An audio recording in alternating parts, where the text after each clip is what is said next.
Oh, absolutely. I personally thought he should have made the Pro Bowl last year, but for whatever reason, he doesn't have that national reputation that you're talking about. But he's certainly getting it now, and it's well deserved too, because he's pretty much been one of the NFC's most dominant defensive linemen, over the last two seasons. And I was talking with a couple other guys, Benny Logan, some other guys, and they weren't surprised at all about the performance he had against the Saints, and they're of the opinion that it's just the start of something that might be one of those really, truly special seasons for Fletcher Cox.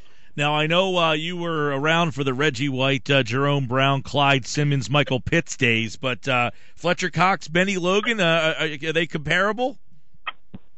They're getting there. I mean, it's probably a little bit too early to compare them to those two, but certainly they're on the right track. Billy Davis was saying today that he thought Logan had every bit as good of a game as Fletcher did against the Saints. He just didn't have the statistics to back it up, but he was just as dominant in his own way. And I think if they can continue doing what they're doing, I think it's very well that they could be, eventually comparing. It's tough to compare anybody to Reggie White. He's one of the best of all time, but I think between Logan and Cox, I think they'll be as formidable a duo as you've seen in the Eagles in at least the last 10, 15 years. Dave Weinberg from the Press of Atlantic City. Dave, I saw you tweet out that Michael Kendrick's day-to-day, and then you said no rush to hurry him back the way Jordan Hicks is playing. I mean, it seems that they're going to have a logjam with Kendricks and Hicks and maybe Alonzo and D'Amico Ryans. I mean, who's the odd man out of that foursome? That's a tough call. I would say probably Kendricks or Alonzo, only because they haven't proven that they can stay healthy. D'Amico seems to be getting a little bit better each week, but stronger after having that ruptured Achilles last year.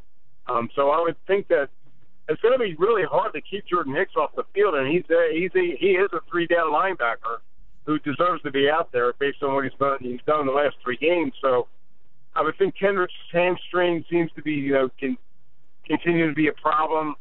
Alonzo with the knee injury, he hasn't proven that he can stay on the field either. So I would guess it's going to be one of those two, but one of them is going to have to sit because you can't take Jordan Hicks out off the field.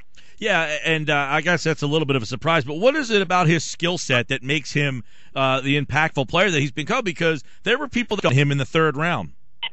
Yeah, I was one of them, actually. Only because and then I don't think I was wrong. I mean, he had missed like the last two seasons or part of the last two seasons at Texas with various injuries and things. So there weren't a whole lot of people that thought he was like a legitimate third round pick. He's turning out to be that he could have been in the second or first round, and the impact that he's made so far. But I think it's just his versatility. He seems to be a really good fit for the 3-4 defense that Davis likes to use. He's not much of a pass rusher, but you don't have to be when you play that position. So he's very good at dropping into coverage. He's very good against the run, and he seems to have that nose for the football, that special instinct that really good defensive players have. That's why he's had like 3 fumble recoveries. He had that sack when he did rush the passer. Knocked Tony Romo out of the game. So he's always going to be a favorite with Eagles fans for doing that. So, but I think he just has that versatility and that puts him around the football whenever there's a turnover to be had. And I think that's a quality not a whole lot of defensive players have. Dave, I know the rumors of Chip Kelly. He has kind of become the Bill Cowher and John Gruden whenever there's a college job. Somebody tweeted that into us earlier. I thought that was pretty well spot on. Anytime there's a college job, his name is going to be attached to it, much like an NFL job opens. Everybody thinks it's going to be Gruden or Cowher. Are they rumors, or do you find some legitimacy behind Kelly and the college game? At this point, I think they're just rumors, but I think he'd be foolish not to at least listen to them. Not necessarily during the year, but maybe after the season's over, during both Southern Cal and South Carolina and Texas, for that matter. I think they'll all be coming out pretty hard, and it doesn't hurt to listen. And if somebody bowls them over with something that's too good to pass up, I could see him maybe going back to college. I mean, it's hard to believe at this point. It's hard to turn down an NFL job where you have total control over personnel and you're making a pretty good, salary too. And his ego is such that I think that he wants to be able to succeed in the NFL. But I know there's also there's got to be this little part of him that misses the college game. The pageantry, the atmosphere, and you also have total control over that too. So I think he'll at least listen. I don't know if he take the jump, but I think he'll be tempted. That'll be interesting to keep an eye on. It looks like if you're going to take to me, the one reason and rationale I can come up with, Dave, is if he just realizes he can't find his quarterback, and if Bradford doesn't end up being the guy, he says, look, I can't get a quarterback, and I can't win in this league without one. That's the one way I can see him move on. Other than that, to me, this guy wants to do football almost 24/7, and there's a lot of restrictions in college about how much you can practice and how much you can do things. And in the pros, it's almost 24/7, 365. Well, there's a lot of restrictions in the NFL now as far as practice time. That's true. And the amount of time players can spend at the facility. The new collective bargaining agreement a couple of years ago really put some clamps on the amount of control that a coach and an owner and a GM have over players. So I don't know if it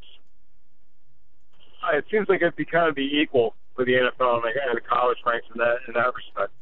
Dave, I asked earlier to the listeners, if I told you Chip Kelly has a championship, is it a Super Bowl championship or an NCAA championship? Which is he going to win first? No, if I said he has one, is it a Super Bowl championship or an NCAA? Just meaning, is he going to stay in the pros or is he going to be a college coach? NCAA. So if he leaves Philadelphia, will that be his only NFL job? Boy, that's tough. It depends on how he does in college when he goes back. If he wins that national title, maybe he'll give it another try.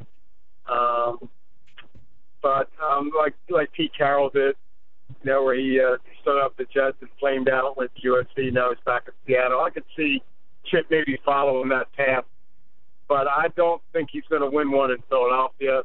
And everybody's talking about how, he might be tempted to jump back to the college ranks.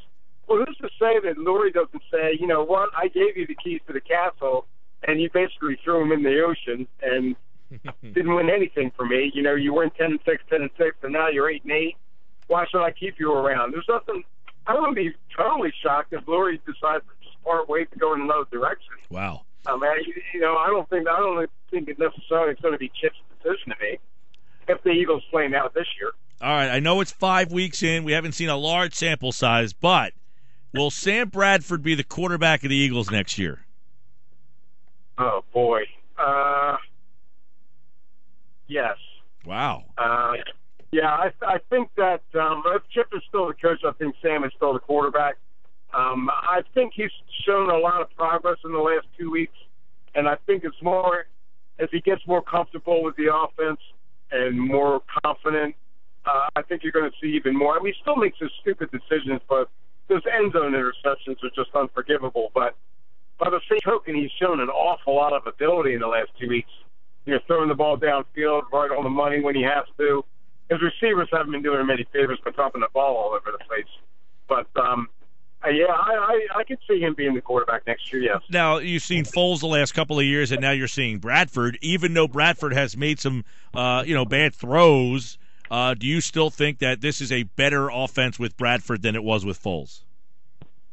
I don't know about that. I mean, I don't think Foles is the quarterback next year, so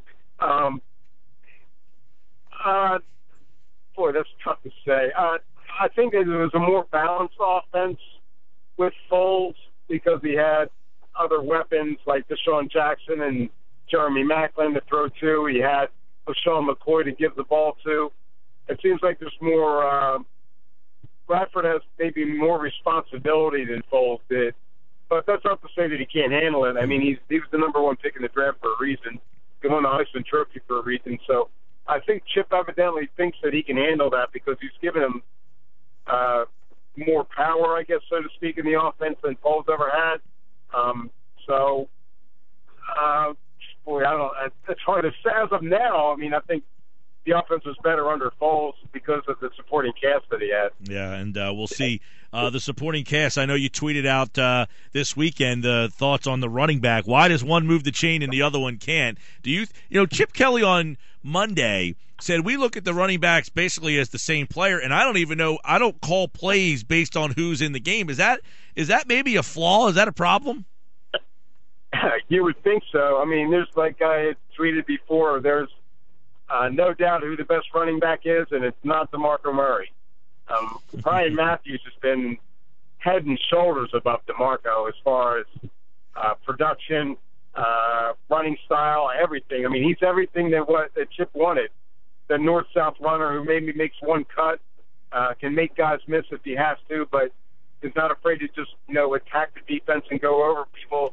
As opposed to going around them, and DeMarco just seems like, I don't know what it is, but it's not. He's not the same running back that he was in Dallas.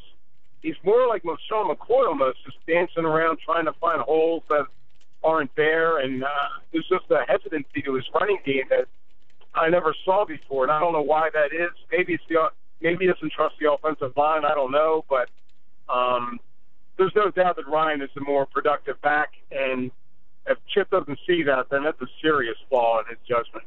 5:43, Dave Weinberg from the Press of Atlantic City.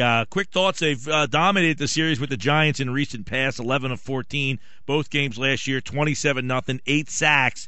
This Giant team, not great. They're just, they're solid, but Eli's playing at a pretty high level. But is this a good matchup for this Philadelphia team? Yeah, it is, and I think they're catching them at a good time, coming off a win over the Saints. They're kind of a little more confident than they were. Being on Monday night, being at home, Brian Westbrook going into the Hall of Fame, wearing the all-black uniforms they wore last year for the Giants game. I think it all adds up in the Eagles' favor. They do seem to have the Giants' number for whatever reason. So I have to tend to think that that's going to continue on Monday night. All right, Dave will have more in the Press of Atlantic City, and of course Wednesday's here. We talked to Dave as the Eagles get ready for this Giants matchup with first place on the line. Who would have thought it? The Eagles averaging 28 points a game over the last 3. They're 2-1. Who would have thought that? The way it still seems like people gloom and doom, but if they scored 28 points a game the rest of the way, I think we'll be talking about a team that's in the playoffs. Dave, always a pleasure, pal. So thanks, Mike. I appreciate it.